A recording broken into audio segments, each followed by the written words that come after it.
दोस्तों जय भीम, नमो बुद्धाय। मिलेंद्र गौतम। आज मैं हूँ संगाराम बुद्ध विहार में। बुद्ध ने कहा था कि अप दीपो भव। जी हाँ, अपना दीपक स्वयं बने।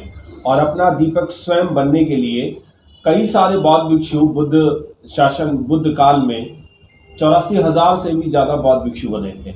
और उसके बाद भी कई लाखों की तादाद में पूरी दुनिया में बौद्ध भिक्षुओं का बनने का निरंतर कार्य जो है वो जारी है। और वो कार्य जो है वो देश की, अपनी और इस पृथ्वी की उन्नति के लिए है। और उसी उन्नति में एक बौद्ध भिक्षु 19 साल पहले बाल अवस्था में बने थे, जिनका नाम है भंते बीपी थिरो ज्योति जी।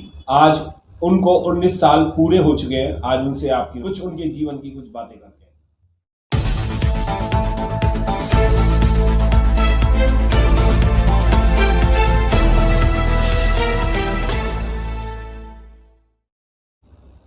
मेरे साथ है भंते बीपी थिरो ज्योति जी।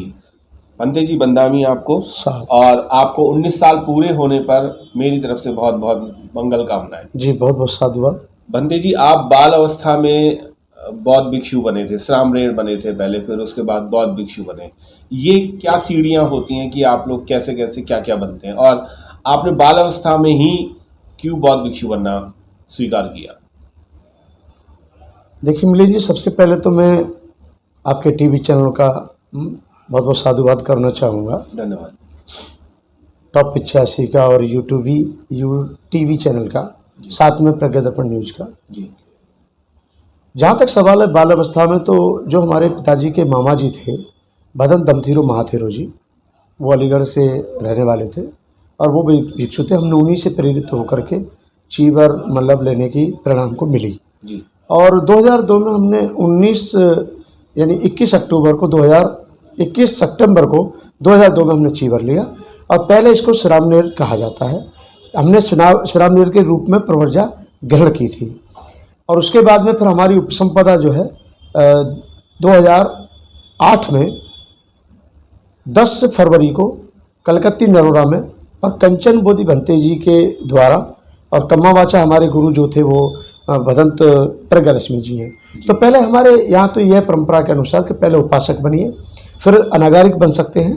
और यदि अनागारिक बनने का अवसर प्राप्त नहीं होता है तो आप श्रामणेर दीक्षा ले सकते हैं। श्रामणेर जब लंबा समय हो जाता है बनने के बाद, तो वही श्रामणेर फिर उपसंपदित होकर के भिक्षु कहलाते हैं। जी। तो मुझे 19 साल हो गए और मैंने 13-14 साल की उम्र में, लगभग उस समय 13-14 साल की उम्र में ही रही होगी, उस समय पर मैंने चीवर लिया था और आज तक मैं चीवर में हूँ। भंते जी, कहा जाता है ये कि जब चीवर ले लेते हैं तो बहुत जीवन जो है वो कठिन हो जाता है। और कुछ लोग ये भी कहते हैं कि चीवर लेने के बाद जीवन जो है वो बहुत ज़्यादा सरलता में आ जाता है। सही कहा है।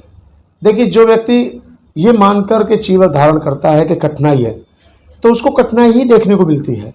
और कोई व्यक्ति भिक्षु ये मान ले कि नहीं, मुझे चीवर लेकर के जिस कारण से मैंने चीवर लिया है वो कार्य मुझे पूरा करना है, तो वो अपनी जिम्मेदारी समझ के अगर भिक्षु काम करे तो मैं समझता हूँ कठिनाई नहीं आती है। भंते जी, एक सवाल और है कि क्या चीवर अपने लिए लिया जाता है या समाज के लिए या दूसरों के लिए? देखिए, चीवर तो वैसे जनमानस के लिए लिया जाता है, दूसरों के कल्याण के लिए लिया जाता है।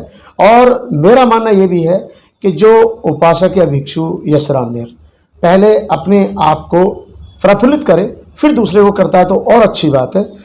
जहाँ तक मैंने देखा है मिलिंद जी, भिक्षु बनने के बाद आज 19 साल हो गए, मुझे समाज का बहुत ही स्नेह, बहुत प्यार, बहुत कुछ प्राप्त हुआ है जो कि मैं शब्दों में बयान नहीं कर सकता।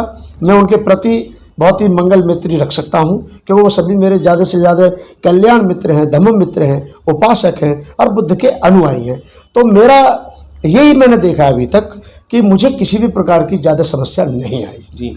जो भोजन दान की बात करते हैं, आप भिक्षा पात्र लेकर के क्या बाल अवस्था में भी आपने भोजन दान लिया था? जी, मैंने भिक्षा पात्र बहुत किया है।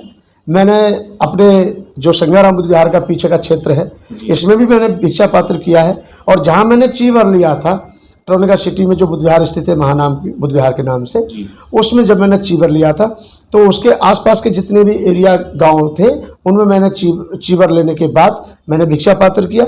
नागपुर में मैंने भिक्षा पात्र किया, इंदौरा क्षेत्र में जो हमारा उत्तरी नागपुर में आता है, जी। और इसके साथ साथ बहुत सारे ग्रामीण क्षेत्रों में मैंने भिक्षा पात्र करके भोजन प्राप्त किया है। नागपुर की तो बात अगर हम छोड़ दें तो अच्छा रहेगा, क्योंकि नागपुर में तो सब लोग जागरूक हैं। बाकी और जो क्षेत्र हैं उस क्षेत्रों में भिक्षा पात्र लेने में आपको कठिनाइयाँ आती नहीं क्या? हाँ बिल्कुल, क्योंकि जो लोगों के पास है वो वही देते हैं। जब लोगों के पास जितना ज्ञान होता है वो ज्ञान देते हैं, जितनी श्रद्धा होती है उतनी श्रद्धा देते हैं, जितनी उनकी जानकारी होती है वो जानकारी देते हैं। जी। तो लोग अज्ञान है बहुत से।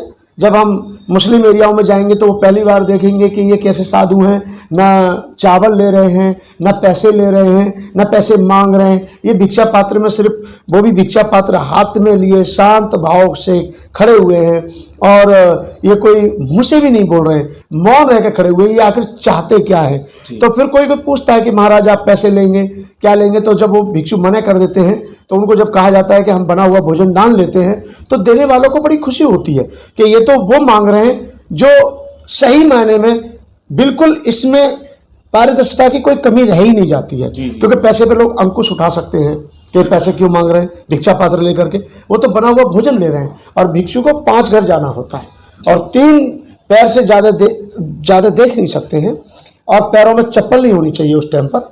और जब वो भिक्षा पात्र करते हैं तो बड़े शांत भाव के साथ उसे खड़ा रहना होता है। और जो समझदार उपासक होते हैं या ना समझ भी होते हैं वो भी उसमें बना हुआ भोजन दान देते हैं, और बड़ा अच्छा लगता है। कठिनाई आती जरूर है, परंतु मैं समझता हूँ जब उनको ज्ञात हो जाता है तो वो लोग जागरूक होते चले जाते हैं। मैंने ये भी सुना है कि जो भी आप भिक्षा पात्र में लेकर के जो भोजन लेते हैं आप, तो वो क्या पूरे दिन के लिए होता है या एक टाइम के लिए होता है, या औरों के लिए भी होता है, और बहुत भिक्षुओं के लिए भी होता है? ये वैसे जरूरी नहीं है। इसमें यह है कि भिक्षु 5 घरों में भिक्षा पात्र करने गए हैं, यदि उनकी पूर्ति एक घर में से ही हो जाती है तो जरूरी नहीं कि वो 4 घर भी जाएं। और जब लगता है कि कहीं से कुछ, कहीं से कुछ, कहीं से कुछ, इस प्रकार से 5 घरों से उन्हें इतना भोजन मिल जाता है, और बुद्ध विहार पर कोई भिक्षु आ गए हैं या अकस्मात कोई भिक्षु आ जाते हैं तो उसमें से उनको भी भोजन दान दिया जा सकता है। और जो शेष भोजन रह जाता है, बहुत से भिक्षु रात को कर लेते हैं, बहुत से भिक्षु नहीं करते हैं। जी। तो बौद्ध पद्धति के हिसाब से उपासकों को धम्म ज्ञान देने की भी बात होती है, तो आपके माध्यम से भी धम्म ज्ञान होता होगा? बिल्कुल। भोजन दान करने की जहाँ तक भिक्षा पात्र की बात है, पहले परंपरा के अनुसार ये होता था कि जब एक भिक्षु ग्रामीण क्षेत्रों में जाते हैं भिक्षा पात्र करने के लिए, और भिक्षा पात्र करने के बाद जब वो बुद्ध विहार पर लौटते हैं तो भोजन करने के बाद जो उपासक उपस्थित होते हैं समय पर, उन उपासकों को धम्मदेश में दी जाती है।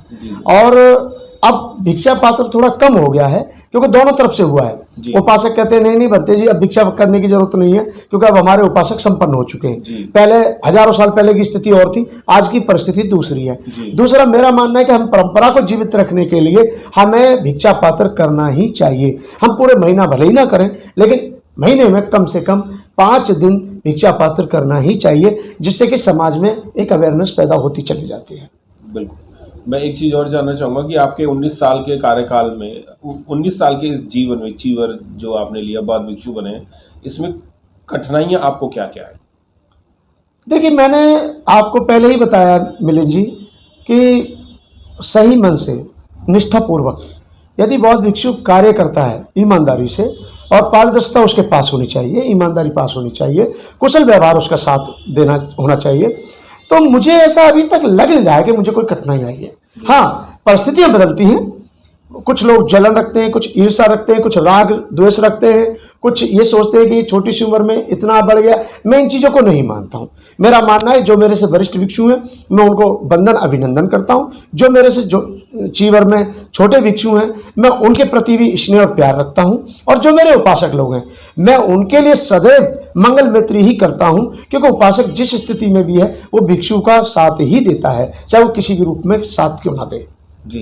अब आगे आपका क्या वो है कि और आगे का जीवन जो है वो किस तरीके से आप व्यतीत करना चाहिए? मेरा दृढ़ संकल्प तो अभी तक तो यही है फिलहाल कि मैं चीवर में ही पूरा जीवन व्यतीत करूं, और परिस्थिति बनेंगी बिगड़ेंगी ये मुझे नहीं पता, लेकिन अब तक मैंने 19 साल में जब चीवर से अलग नहीं किया अपने आप को, तो मैं आगे भी क्या करूंगा, एक बात।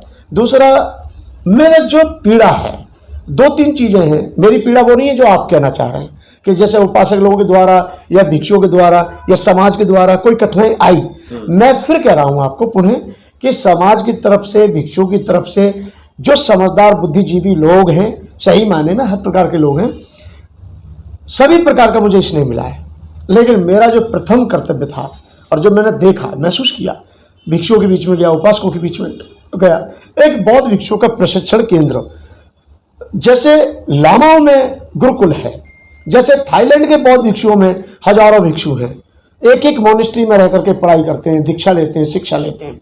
ऐसे लामा 4-4, 5-5 हजार, 10-10 हजार बन करके एक साथ, 10-10 हजार, 5-5 हजार बन करके एक साथ रह सकते हैं।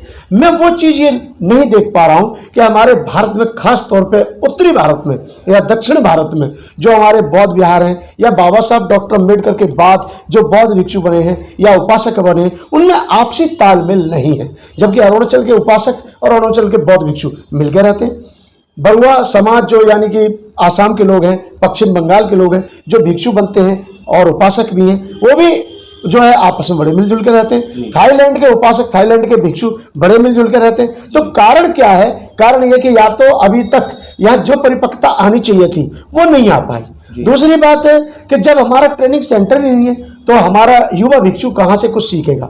तो मेरे मन में एक भाव है कि भारत में कहीं ना कहीं, चाहे वो बौद्ध गया हो, संकेसा हो, कुशीनगर हो, वो बौद्ध भिक्षुओं का ट्रेनिंग सेंटर अब तक बनना चाहिए था और नहीं बन पाया तो बन जाना चाहिए। और अब तक नहीं बना है तो बनाने का हमें प्रयास करना चाहिए। जी, आप पूरे देश में घूमते हैं और देश के बाहर भी आप कई जगह गए हैं। मैंने एक चीज़ और सुनी है कि आप जिस जगह जाते हैं, जिस शहर में जाते हैं या जिस देश में जाते हैं, आप वहाँ की भाषा सीख जाते हैं। ये तो कितनी भाषाओं का ज्ञान है आपको? ऐसा कुछ नहीं है, लेकिन हाँ, बस अपना काम चलाने के लिए हम कुछ बोल लेते हैं जी, और कुछ समझ लेते हैं जी। और मैं समझता हूं कि विदेश में जाइए, आप कहीं भी जाइए, और जब आप किसी से कुछ सीखना चाहें तो कुछ ना कुछ सीख ही जाते हैं आप जी। जब आप ये सोचेंगे कि मुझे कुछ सीखना नहीं है तो नहीं सीखोगे। अंदाजन कितनी भाषाएं बोल लेते हैं आप? मराठी में तो मेरा अच्छा काम चल जाता है जी, मराठी में मेरा अच्छा काम चल जाता है, और थाई प्रैक्टिस कर रहा हूँ थोड़ी थोड़ी। आप है यूपी के, पर मराठी बहुत अच्छी बोल लेते हैं आप। हाँ, ये महाराष्ट्र के लोगों का प्यार है। जी, महाराष्ट्र के लोगों ने, मैंने कल रात को सुनी थी, आप बहुत अच्छी बोल रहे थे। प्रयास करता हूँ कुछ ना कुछ सीख जाऊं। जी। अब मैं तो कुछ भी नहीं, राहुल संस्कृत्यान भंते जी, तो हमारे जो घुमक्कड़ भंते जी थे, उन्होंने, राहुल संस्कृत्यान जी ने बहुत बड़ा पैमाने पर भ्रमण किया है। आनंद कौशल्यान जी ने काम किया, देश में ऐसा नहीं काम नहीं हुआ, बहुत काम किया, और उनको तो 36 भाषाओं का ज्ञान था राहुल संस्कृत्यान जी को। यदि हम भी 1-2 भाषा और सीख जाते हैं, जितनी हमारे काम चल सकता है और सीख जाते हैं, तो अच्छी बात है, सीखना चाहिए। लेकिन मैं यही कहूँगा आपसे, फिर भी देश में हमारे बौद्ध भिक्षुओं को और उपासकों को जिम्मेदारी के साथ काम करेंगे तो कभी महसूस नहीं होगा कि कोई कठिनाई आ रही है, और कठिनाई तो होती ही दूर करने के लिए है। 19 साल बौद्ध भिक्षु बने हुए हो गए, कैसा लग रहा है? बहुत अच्छा लग रहा है मुझे, बहुत ही अपने आप पर गर्व महसूस होता है कि मुझे भिक्षु बनने का अवसर प्राप्त हुआ और मुझे कार्य करने का मौका मिला।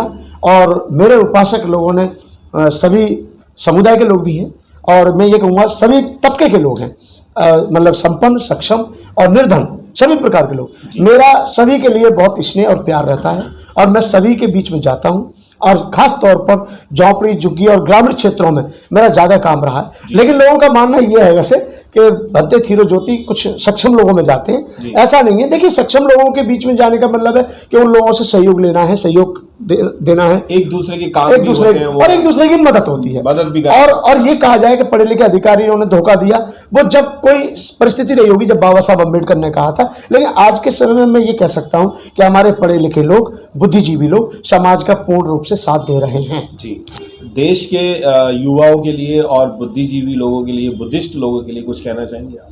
बिल्कुल कहना चाहते हैं। मैं तो यही कहना चाहूँगा अपने आप लोगों के चैनल के माध्यम से कि समाज में जो बुराइयां फैल रही हैं, कुरीतियां फैल रही हैं, उनको ख़त्म करने के लिए हमें अपनी अपनी जिम्मेदारियों को समझना होगा। हमें अपनी जिम्मेदारी का एहसास स्वयं को करना चाहिए, और हम अपनी गलतियों को दूसरे के ऊपर ना थोपें, दूसरे अपनी कमियों को दूसरे के ऊपर ना थोपें, और एक दूसरे की टांग पकड़ के खींचना बंद करें।